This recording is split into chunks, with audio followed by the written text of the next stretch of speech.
a fort on the frontier where a unique group of soldiers protected the nation. They were major players in every war that the United States has ever fought in. A forgotten facility where big business was plundered by locals. Fishermen hated the fish traps. They turned into a fish pirate. And a deserted shack that raised an American legend. I don't know if America knows of this building, but I know that they should, because it actually changed the course of history. Scattered across the United States are abandoned structures and those who know their stories. These forgotten ruins reveal the past of this land and its people. These are the secrets of hidden America.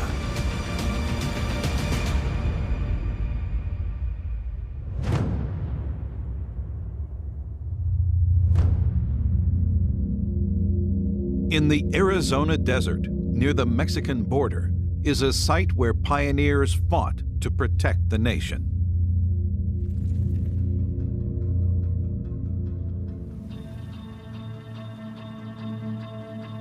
I'm a soldier.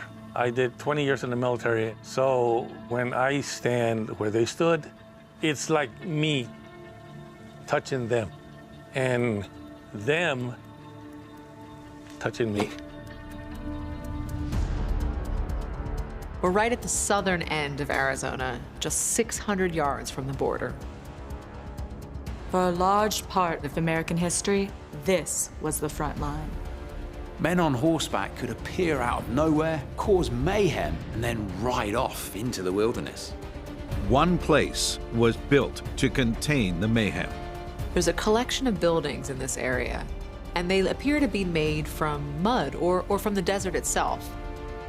There's close to 20 buildings. This must have been home to so many people at some point. This place would see many iterations of warfare. These men embarked on a deadly game of cat and mouse with one of America's most infamous enemies. Unbelievably, this is the first place where aerial warfare came to America.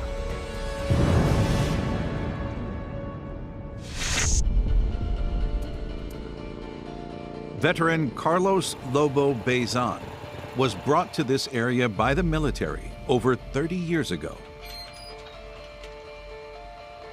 You can feel the energy here. I tell people that the minute that they step on this ground, they're not just walking into some patch of dirt. Everything happened right here. But this part of Arizona has not always been as peaceful as it is today. You can see the border wall from here, but when this place was built, that frontier was brand new. To make way for new railroads, this land was bought from Mexico in 1854, adding 30,000 square miles to Arizona and New Mexico, moving the border south by up to 100 miles. To defend this new frontier, a series of camps were constructed, but one was built different from the rest. Initially just a tent camp, this place housed up to 5,000 soldiers in its heyday. This is Camp Naco. This place was established for the purpose of protecting the border. All sorts of wild people were out here because it was literally a lawless place. Manning this frontier camp was a new kind of soldier. Army veteran Charles Hancock has lived and served in southern Arizona for 3 decades and has a passion for the men who came before him. Well, there's a sense of pride. I think about the soldiers, specifically the African-American soldiers, men who were referred to as Buffalo Soldiers. Fighting in the American Indian Wars just years after being freed from slavery, the first Buffalo Soldier regiments are said to have been given their name by their enemy. The Native Americans revered the buffalo as being one of the toughest, most majestic critters on the plains. The Native Americans admired these men. They were fierce fighters, just like the buffalo was. Even though the Buffalo Soldiers were keeping the nation's southern border safe, in the era of segregation, they would not have been welcome in much of American society. Here they could not go into a bar or restaurant to have refreshment, but they could have gone across the border into Mexico to a cantina and had a beer. Yet the Buffalo Soldiers were entrusted with missions of the utmost importance. And soon, that landed the notorious Francisco Pancho Villa on their doorstep. The Mexican Revolution was a very scary time. Pancho Villa was hell-bent on killing gringos. In 1916, Pancho Villa's men brought the Mexican Revolution to the United States. They raided the New Mexico border town of Columbus for arms and ammunition. And for the Americans, this is the final straw. The American government launches the punitive expedition, and this is a mission to capture or kill Pancho Villa. A huge force of 10,000 American troops would enter Mexico, including planes, armored cars, and the Buffalo Soldiers of Camp Naco. The Buffalo Soldiers were led by Captain Charles Young. Charles Young was the third African American to graduate from West Point Military Academy. The Buffalo Soldiers staged a number of successful raids. And soon, troops were closing in on their target. Pancho Villa got wounded by one of his own troops, so he literally was not able to ride much. Yet Pancho Villa would evade U.S. forces in the huge deserts of northern Mexico. For Charles Young and the Buffalo Soldiers, the expedition would soon turn into a nightmare. American forces encounter not Pancho Villa's army, but the Mexican government's army, and they get in a skirmish, and many of the Buffalo Soldiers are captured. And President Wilson at the time declared that there could be all-out war if these soldiers were not returned. After only 10 months, the US pulled their troops out of Mexico, ending the punitive expedition in failure. Although the expedition was not a success, Captain Charles Young led his men with distinction and was promoted to lieutenant colonel. The Buffalo Soldiers would return to Camp Naco with valuable combat experience. And just 2 months later, the United States and the troops based here would enter into a global conflict.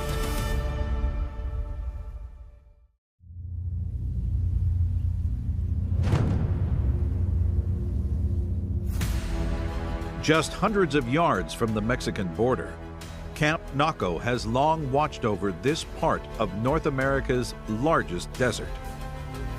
In 1917, U.S. forces were gearing up to join World War I. Yet the Buffalo Soldiers stationed here and their decorated commanding officer would not join them. When World War I began, Charles Young was a senior African-American colonel in the United States Army.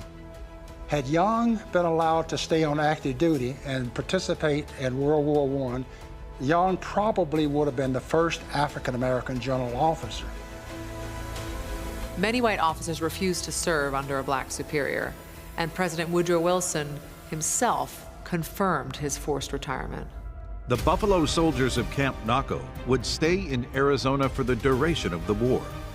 But early in the conflict, the top brass realized they needed more men in France. One hastily assembled African-American regiment did ship out to Europe and would fight with distinction. The 365th Infantry Regiment out of New York became known as the Harlem Hellfighters. Assigned to the French army for the duration of the war, the whole regiment was awarded France's military honor, the Croix de Guerre. Germany surrendered less than 6 months after the first major American offensive, and the troops shipped home. In the new era of peace, it seemed like Camp Naco might have outlived its usefulness. But this border town had not seen its last battle. In 1929, trouble flared up again in what was called the Escobar Rebellion.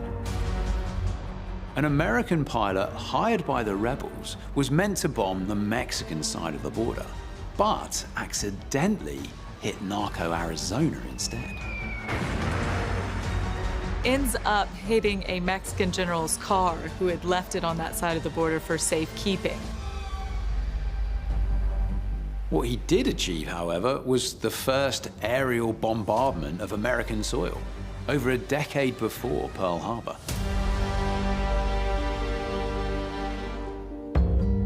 After this last run-in with trouble, Camp Naco returned to civilian hands, and the soldiers here left for other parts of the frontier. Yet the Buffalo Soldiers would live on. But the name Buffalo Soldier carried on with some of the African-American units all the way up until World War II. Camp Naco was used as housing for local civilians. But after an arson attack in 2006, it has been empty, its mud shell slowly crumbling back to desert dust.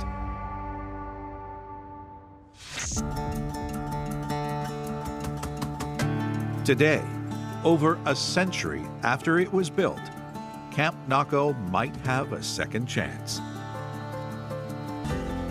The camp has been purchased by the city of Bisbee and has been given a grant of over $8 million for refurbishment.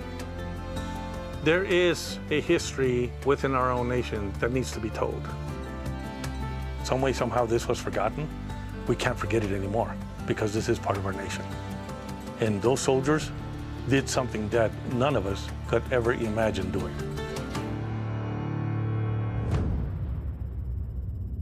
In upstate New York sits the ruins of a place that nearly changed the political future of America.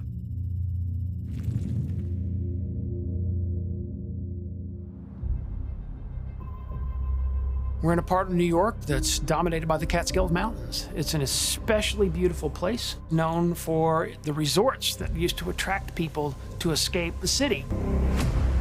With this particular site, there's no real way to get there. There isn't even a road. It's just this steep 2.5-mile trek to get up to the building.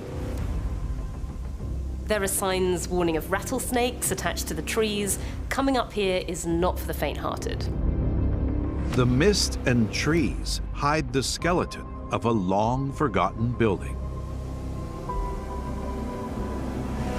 Wow, incredible. I doubt there's anything quite like this anywhere in America. It's so evocative. If you were to stumble across this place, you would have no idea what its original purpose was. Why? Why is this here? Why would someone go to all the effort, trouble, and expense of erecting this monstrosity? Crumbling concrete hints at this building's shady past. This place is really remote. If you were doing some kind of secret meeting here, nobody would ever know what you're up to. This was once one of America's premier leisure destinations, but it would fall foul of natural disasters and political intrigue.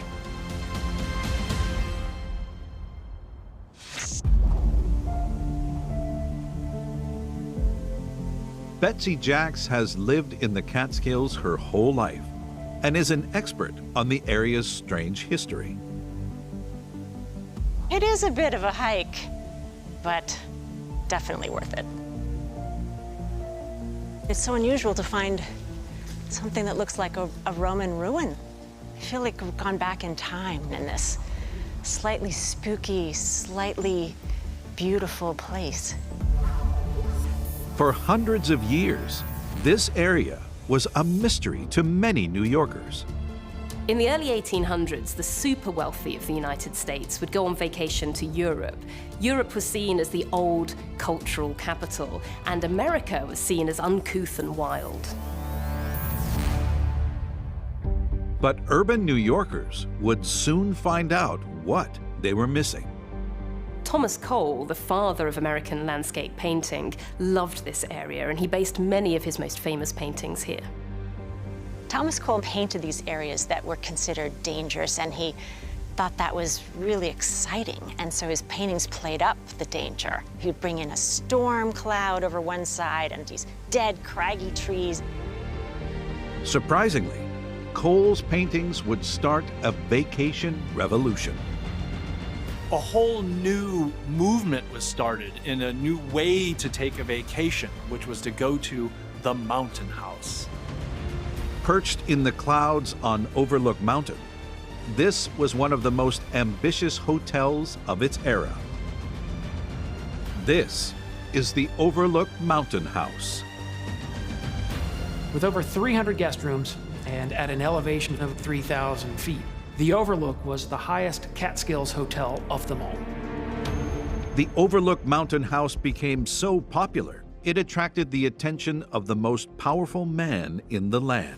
So this place was so grand that even presidents would visit, and famously, Ulysses S. Grant came here. Grant had long been a heavy drinker, and despite managing to stay sober in the early years of his presidency, the pressure was mounting and mounting on him. In July 1873, he paid a visit to the Mountain House and was seen putting away bottle after bottle on his coach ride up the hill. Evidently, when the president did arrive, he was so inebriated that they say he had to be poured into bed. Yet in the years to come, this Catskill resort would come to host a very different sort of leadership. One intent on dismantling the nation.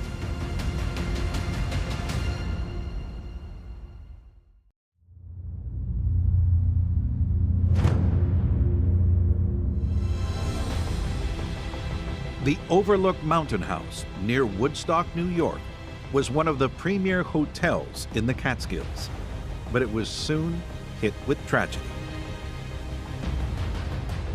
Just 4 years after it opened, the Overlook was ravaged by a fire on April 1st, 1875.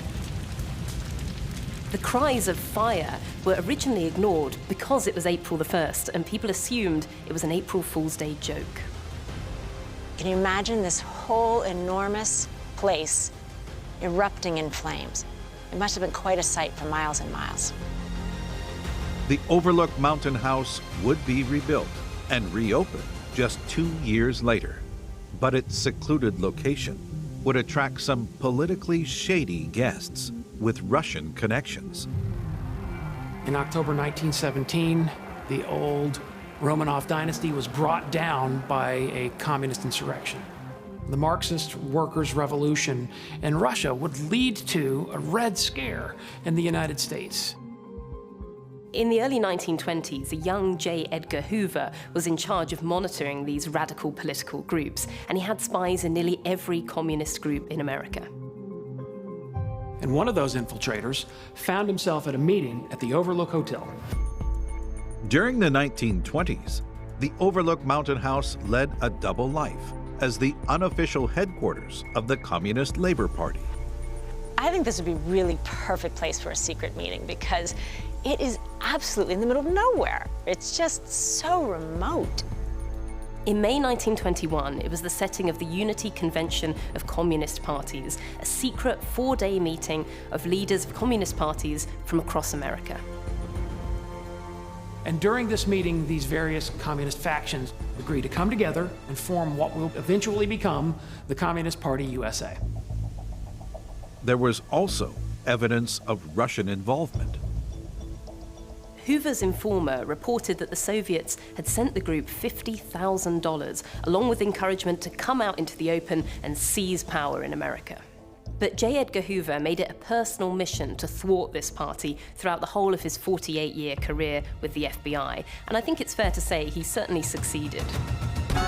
Eventually, the communist supporters moved on, and towards the end of the 1920s, another group would enjoy the remoteness of this mountain. Most of the big resorts in the Catskills were closed to Jewish people. And as a result, Jewish businessmen would eventually develop their own resorts. There was a whole community of hotels in the Catskills that served primarily Jewish clientele, and that became known as the Borscht Belt. The Overlook Mountain House was bought by New York hotelier Morris Newgold, but this Jewish-owned safe haven would start to attract some unwanted attention. The Ku Klux Klan were on the rise nationally in the 1920s, with an increasing presence in Woodstock.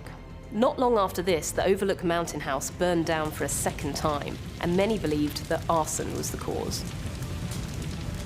Despite the fact that the Mountain House burned down twice in less than 50 years, Morris Newgold is going to rebuild, but this time he's going to build one that will last forever because he's going to make it out of concrete. Morris Newgold would dedicate almost 20 years to the rebuilding project. Yet he died in 1940 with the structure still a work in progress. His family sold the land and the hotel was abandoned. The golden age of the Mountain House came and went, but this one is the highest mountain house, the most remote, and it's that very fact that has saved it, because the others were pulled down. This one's in the middle of nowhere, and people just left it for nature to reclaim. Today, the bones of this hotel have become part of a wilderness area, preserved by the state of New York. Ironically, in its abandonment, the Overlook Mountain House is more popular than ever, with thousands of visitors trekking up to see it every year. So many people have built on this site now, just attempt after attempt to make a go of it. In a way, it's now a great success. It's a beautiful attraction, and people come here from all over the world.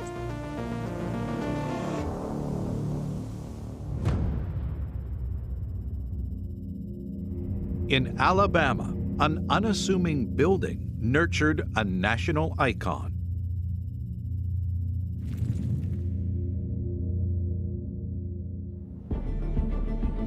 I think it's just amazing to stand within the walls of this structure.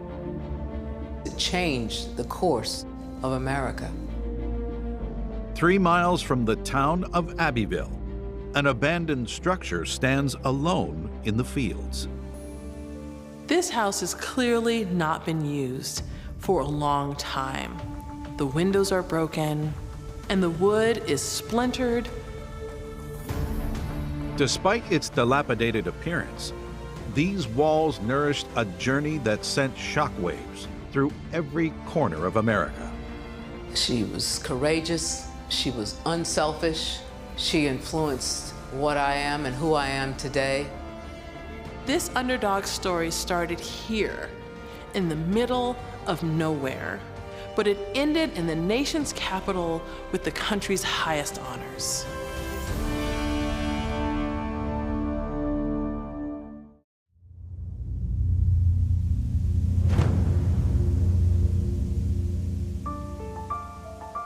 On the outskirts of Abbeville, Anne Clemens is exploring an abandoned building that was pivotal in her hero's life. This has been one of the most incredible experiences, to walk in one of America's greatest legends' footsteps. Over a century ago, Anne's icon came through these doors for the first time. This is the first residence of Mrs. Rosa Parks. She was born here in Alabama on the 4th of February in 1913. 42 years later, her actions on a bus in Montgomery would spark a revolution across America. This moment was a culmination of childhood influences and experiences, which began here in this building. It was built by her grandfather and her father. Her paternal grandfather and grandmother lived in this house, as well as the brothers and the sisters of her father. Rosa's father was a carpenter, so he had the skills to build a house. And you can even still see his handiwork in the carvings throughout the home. Rosa's father often traveled away from home for his work, but the rest of her family was there to protect her from the unsavory aspects of early 20th century Alabama. The KKK had a very strong presence and had rallies all across the state, including here in Abbeville. The Ku Klux Klan infiltrated all aspects of life and caused a great deal of fear for African Americans. Although both of Rosa's grandfathers had white ancestry, they still knew the Klan could strike at their homes at any time and without provocation. Rosa Parks remembered her maternal grandfather always having his shotgun handy, just in case the Klan decided to burn their house. Nevertheless, Rosa's maternal grandfather, Sylvester Edwards, didn't let fear get the best of him. As the son of a white slave owner and an enslaved mother, Sylvester was determined to use his quirky sense of humor in unexpected ways. Her grandfather really had this terrible aversion of white people, but he used to play jokes on them. He would go up and say, "Hi," and the other white people standing around and said, "Don't shake his hand, he's a Negro." And then he would have a big laugh and leave. Even though Rosa's grandfather was light-skinned, these jokes could have had dire consequences. He could have been lynched, arrested, beaten. So Rosa grew up watching all of this, and it never left her. As Rosa navigated segregated America, she looked up to her grandfather and his unconventional ways. And it soon became apparent that this gave them a strong bond that would influence her actions outside of the family home. Roughly at the age of 10, Rosa Parks was threatened by a young white boy, and in a true act of defiance, she picked up a brick to defend herself. That was a very dangerous thing for Rosa to do, because she could have been lynched. Rosa later said about the incident that she would rather be lynched than live to be mistreated. But Rosa's grandfather wasn't the only person to teach her the skills she needed to set her on the path to becoming an American legend. Education was a priority in Rosa's family, with her mother serving as a school teacher for many years. When she got to the 6th grade, her mother sent her to the Montgomery Industrial School. The school was also commonly known as Miss White's school. Miss White was a white woman from the North, but she didn't treat them like white people treat black people. She taught the young children how to talk, how to write, how to think. Alice White is credited with encouraging the girls in her school for being ambitious and doing whatever they desired to do with their lives. Rosa Parks really took this to heart. Alice White started a civil rights fire within her. Years later, the influence of Alice White would be felt in every corner of America as the nation took a dramatic step into the future.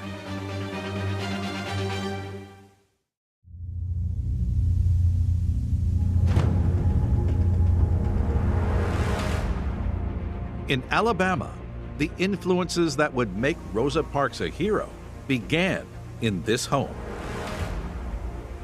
In 1943, at the age of 30, Rosa acted on all she had learned and joined the NAACP, the National Association for the Advancement of Colored People.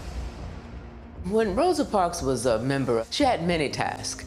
She was an investigative reporter, but also developing and starting the Youth Council of the NAACP. She encouraged younger people to challenge the rules of segregation with acts of nonviolent protest, such as organizing their own spelling bees and checking books out of the white-only libraries. Yet, it was outside of this role, on the evening of December 1st, 1955, as momentum for equality built across the nation, that she changed history. Rosa Parks decided that she was not going to give up her seat on a bus. This changed the face of the modern-day civil rights movement. When the driver demanded that we give up this seat, I felt that The time had come to not take it anymore. I had had enough, and this was truly the end of being pushed around. Rosa was arrested for disorderly conduct. It was an action that shook and galvanized the African American community.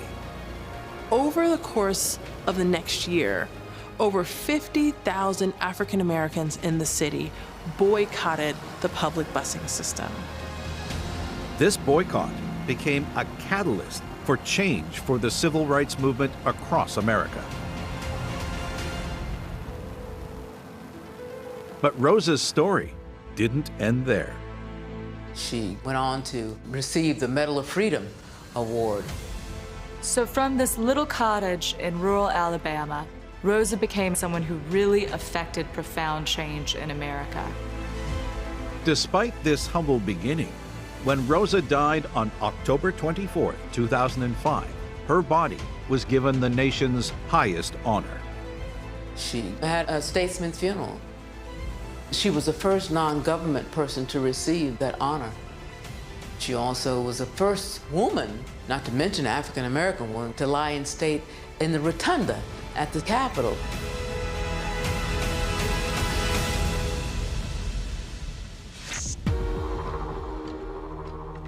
Today, nearly 2 decades after Rosa's death, the house where it all began lies abandoned. But this is about to change.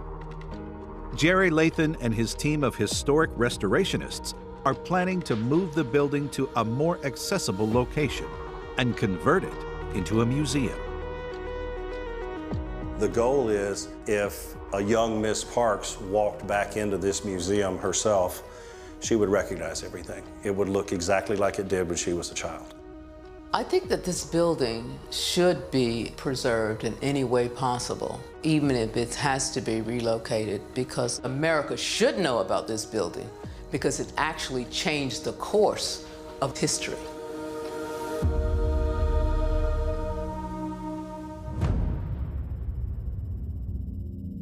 In Ketchikan, on the southern tip of Alaska, one building stood up to pirates.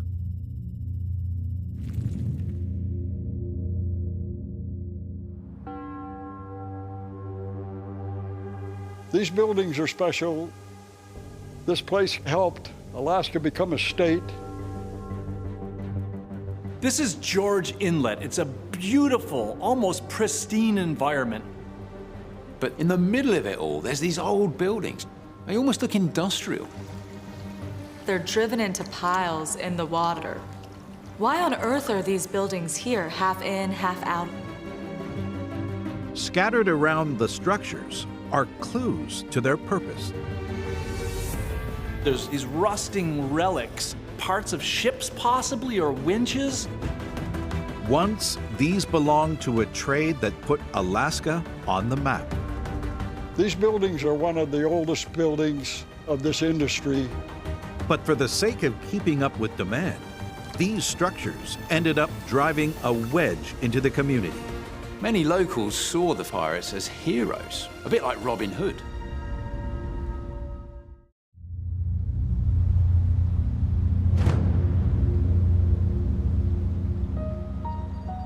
For 19 years, Marty Perez has lived a remote life as the watchman of these abandoned buildings in Ketchikan, Alaska.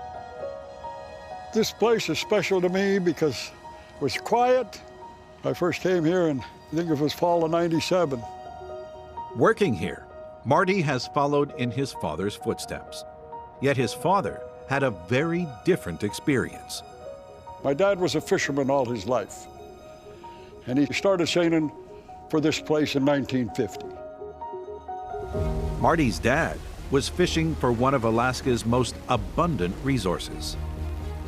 People have been catching salmon in Alaska since people have lived in Alaska.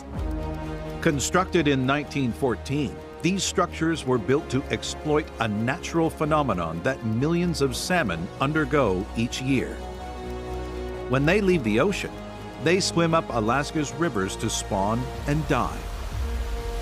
Locals call the salmon season the salmon run. It's a time when cities on the coast really come to life, with people trying to catch the fish. But the annual salmon run only occurs during the summer, and the precious pink meat spoils in just 2 days. These buildings were constructed to solve that problem. This is the George Inlet Cannery. This is the canning line. In its heyday, we'll be doing 1,000 cans a day, maybe more. Today, canned Alaskan salmon is a staple on the shelves of grocery stores across America. But that wasn't always the case. It was thanks to a global conflict that the industry boomed and buildings like this were constructed. In July 1914, World War I broke out in Europe, and suddenly European powers had thousands of troops living in dirty, cramped trenches. But of course, an army marches on its stomach. You need to feed these people. So canned food that will last for a long time becomes important. I think the soldiers like the canned salmon because salmon is full of protein. You could eat it cold. You could eat it on a cracker. Even before America joined the war, millions of cases of canned salmon were being sent over to Europe to be enjoyed by British and French forces. Having been built at the start of World War I, this place really grew on the Great War's salmon demand. By the 1930s, these buildings were one of 13 canneries in the Ketchikan area, packing 1.5 million cases of the pinkfish a year. This earned it the nickname the salmon capital of the world. But the majority of this natural resource wasn't caught on boats. These canneries needed a lot of fish, so they used fish traps. Fish traps are simply a funnel where the fish swims down a small little narrow bottleneck and then doesn't see the way out, and they're just there waiting for you to come and collect them. Fish traps really were a game changer. Thousands of fish could be caught with very little effort. Yet due to their huge yield, these traps forced a divide between the cannery and the local community. The problem with fish traps is that they catch a lot of fish. And this meant that local fishermen couldn't get enough salmon. And this had a big impact on the Alaskan way of life. With their livelihoods threatened, some swashbuckling locals took matters into their own hands. When the big industry takes away the resources, you're gonna get pirates. A fish pirate was a guy that went around and he robbed the fish traps. The pirates really saw themselves as stealing from the rich and giving to the poor, but I'm sure that they actually kept the profits. To combat these pirates, canneries like this stationed armed guards on their traps. They were no match for the pirates, and so a lot of the time they just let the trap be robbed. Of course, sometimes this was also because the men working on the traps were in on the deal. But in 1937, both sides' attention was grabbed by a new enemy when an armada entered Alaskan waters. Japan sends over a fleet of fishing vessels, but these are no ordinary ships. These boats were absolutely massive, and they had not only the abilities to catch huge amounts of salmon, but to can them right on board. And it struck fear into the hearts of not only locals, but the cannery industry. You've got to remember that Alaska was only an American territory at the time. It wasn't a state, so it didn't have the same protections. And that means the Japanese saw Alaska as a really easy target. Yet Congress thought otherwise. Washington came to Alaska's aid and negotiated with the Japanese and made a treaty to stop the Japanese from coming into Alaskan waters. This was a totally historic moment. It was the first time in history that international fishing boundaries were contested. But Washington had an additional motive when coming to Alaska's aid. With its abundant resources, the U.S. government wanted to make Alaska a state and needed to win the approval of many locals who were against this. The treaty with the Japanese started to make the locals feel that, hey, maybe the federal government is here to help us out. In the 1950s, Washington stepped up its efforts to cement Alaskan statehood and offered further concessions as they declared political war on the fish traps. Fish traps had already been banned in the rest of the United States, and they offered the Alaskans an olive branch and said, if you join us as a state, we will ban fish traps there as well. With this promise, on August 26, 1958, 83% of the population voted for Alaska to join the United States. But this represented a nail in the coffin for these buildings, because without the traps, they became uneconomical to operate. Georgia Inlet Cannery shut down. It canned its last can in August of 1958.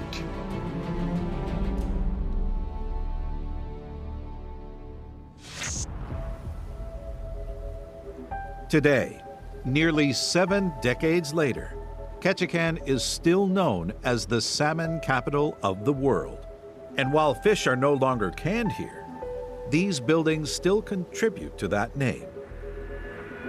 This place is now used as a tour place. We have tours here. People seem to like it. I think it's good that it's being used, because before it was just sitting here doing nothing. This place would have fallen in the bay.